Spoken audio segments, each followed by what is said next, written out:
ভারতপুরের তৃণমূল বিধায়ক হুমায়ুন কবিরের বিতর্কিত বক্তব্যের বিরুদ্ধে প্রতিবাদে মুখর হলেন মুর্শিদাবাদের চিকিৎসক মহল।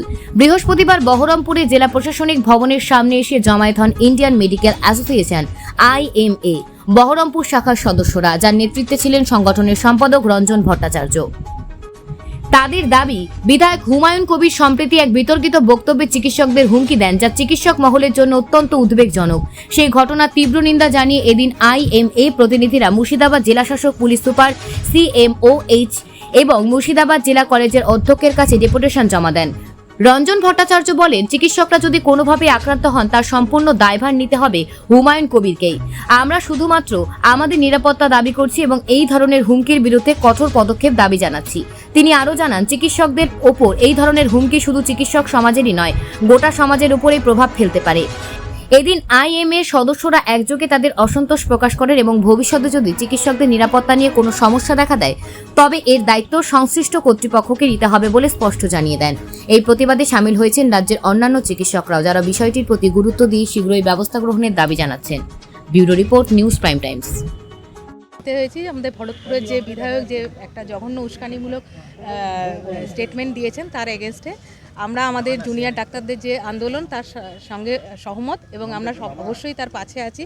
এবং এটা বলার বিষয় যে যেটা একটা অপপ্রচার করা হচ্ছে ডাক্তারদের নামে, যে চিকিৎসকদের জুনিয়র ডাক্তারদের এই ধর্মঘটের জন্য, কর্মবিরতির জন্য যে বিভিন্ন জায়গায় চিকিৎসার গাফিলতিতে পেশেন্ট মারা যাচ্ছে, এটা সম্পূর্ণ ভ্রান্ত কথা। গোটা পশ্চিমবঙ্গে 93,000 জন রেজিস্টার্ড ডাক্তার আছে এবং তার মধ্যে জুনিয়র ডাক্তার শুধুমাত্র মেডিকেল কলেজগুলিতে আছে এবং তাদের সংখ্যা 7,500।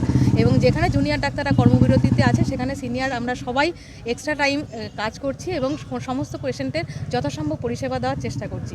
কাজে এই পরিস্থিতিতে দাঁড়িয়ে আমরা জুনিয়র ডাক্তারদের যে মানসিক সাপোর্ট দেওয়ার পরিবর্তে এই রকম যে উস্কানিমূলক কথা বলা হচ্ছে সেটা আমরা জঘন্যভাবে সেটা প্রতিবাদ করছি এবং সেই জন্য আমরা ডেপুটেশন দিতে এসেছি।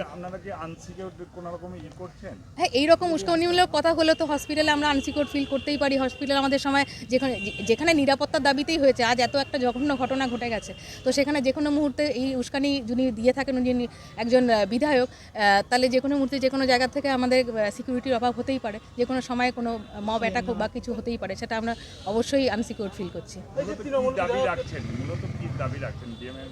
আমরা এটা দাবি রাখছি যে উনি জনসমক্ষে যেরকম বিবৃতি দিয়েছেন সেরকম জনসমক্ষে সবার কাছে একটা ক্ষমা প্রার্থনা করুন। এটা আমরা যেটা ডেপুটেশন দিয়েছি সেটা আমরা এসপিকেও ফরওয়ার্ড করছি এবং অবশ্যই কলেজের প্রিন্সিপাল, মেডিকেল কলেজের প্রিন্সিপাল এবং CMOHকে ফরওয়ার্ড করছি।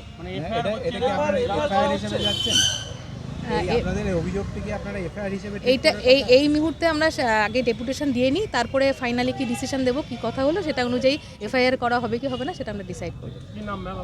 আমার ডক্টর সৌমিতা পোদ্দার। এবং তিনি ব্যর্থহীন ভাষায় বলেছেন যে ভরতপুরের বিধায়ক যে মন্তব্য করেছেন সেটা ভীষণভাবে নিন্দনীয় এবং গর্হিত অপরাধ, এবং আমরা তখন তার কাছে তার বিরুদ্ধে, ভরতপুরের বিধায়কের বিরুদ্ধে আইনানুগ ব্যবস্থা নেওয়ার জন্য দাবি জানিয়েছি এবং তিনি বলেছেন যে এটাকে তিনি গ্রহণ করলেন এবং আমরা তাকে জানিয়েছি এটাকে ফার্স্ট ইনফরমেশন রিপোর্ট বা FIR হিসেবে গণ্য করা হোক এবং প্রয়োজনীয় যে আইনানুগ ব্যবস্থা তা নেওয়া হোক। তিনি আমাদের আশ্বাস দিয়েছেন অতি সত্বর এর ব্যবস্থা এবং নেবেন এবং stringent action as per the law against the honorable member of Legislative Assembly of the Bharatpur constituency of Murshidabad district, তার এগেইনস্টে ব্যবস্থা নেওয়া হবে। আমরা এরপর SP অফিসে এটা ডেপুটেশন দেব এবং কপি দেব জেলা মুখ্য স্বাস্থ্য আধিকারিক মুর্শিদাবাদ এবং তার সাথে অধ্যক্ষ principal Murshidabad medical college and hospital. আমরা নিরাপত্তার দাবি জানাচ্ছি এবং নিরাপত্তা আমাদের প্রতিটি ক্ষেত্রে দরকার এবং সুপ্রিম কোর্টের যে হিয়ারিং সেই অবজারভেশন অনুযায়ী তারা বলেছেন যে 5টার মধ্যে জুনিয়র ডাক্তারদের কর্মঅবস্থায় ফিরিয়ে আনার জন্য। কিন্তু এই যদি হুমকির পরিবেশ হয় তো থ্রেট কালচার এখন দেখছি রাজনীতির দলের লোকজনদের মধ্যেও চলে আসছে, কিন্তু আমরা এতে দমে যাব না। তবে মাননীয় বিধায়ককে এটা বলি, যদি একটা ঘটনা কোথাও ঘটে তার এই মন্তব্যের পরিপ্রেক্ষিতে আমাদের জেলায় যে কোনো স্বাস্থ্যকর্মীর উপর যদি কোনো দলের লোকজন এই বিভ্রান্তিমূলক, প্ররোচনামূলক, উস্কানিমূলক বক্তব্যের পরিপ্রেক্ষিতে আক্রমণ করেন, তার সম্পূর্ণ রূপে তার জন্য দোষী হবেন হচ্ছেন আর কেউ নয়, ভরতপুরের বিধায়ক হুমায়ুন কবির। নিরাপত্তার অভাব তো একটা ছিল, যার জন্য আন্দোলন করছে। তারপরে এই যে বক্তব্য, তারপরে কি এই অভাবটা আরো বেড়ে গেল? দেখুন, নিরাপত্তার ক্ষেত্রে প্রতিবারই এরকম ঘটনা ঘটে। 2019 সালে পরিবাহ মুখার্জির ঘটনার সময় আমাদের আশ্বাস দান করা হয়েছিল যে নিরাপত্তা প্রদান করা হবে, এবং আমাদের সুপারিনটেন্ডেন্ট অফ পুলিশ আলোর পথে অ্যাপে একটা প্যানিক বটম চালু করেছিল। সেগুলো সবই নিষ্ক্রিয় হয়ে গেছে। কিছু আইওয়াশের মতো কয়েকদিনের জন্য পুলিশ কর্মী আমাদের দেওয়া হয়, এবং তার সাথে আমাদের যে জেলা সৈনিক বোর্ড থেকে যারা সিকিউরিটির লোকজন আছে তারা সবাই বয়সের ভারে নুব্জ হয়ে গেছে। তাদের সেই কর্মক্ষমতাও হ্রাস পেয়েছে। শুধু বাঁশি বাজানো ছাড়া ওয়ার্ডে ওয়ার্ডে আর তারা কোনো কাজ করেন না। তাই আমরা মনে করি নিরাপত্তার এই ব্যাপকভাবে যেটা আরজিকর মেডিকেল কলেজে হয়েছে, সেরকম যদি আমার কোনো বোন বা আমার কোনো দিদি বা আমার কোনো সহকর্মীর সাথে এখানে হয়, শুধু আমাদের মুর্শিদাবাদ মেডিকেল কলেজ নয়, এই গণ আন্দোলন প্রত্যেকটা কর্মরত মহিলা যারা বিভিন্ন জায়গায় কর্মক্ষেত্রে কাজ করছে, তাদের পরিবারের মুখে অন্ন তুলে দেওয়ার জন্য তারা নিরন্তরভাবে তাদের নিরাপত্তা বিঘ্নিত হচ্ছে। এবং আমাদের যারা কাজ করে রাত্রিবেলা বাড়ি ফিরছেন রাত 8টা 9টা 10টার সময়, তারা কতটা সুরক্ষিত মুর্শিদাবাদ জেলার রাজপথে, সেটাও বিবেচনার ব্যাপার।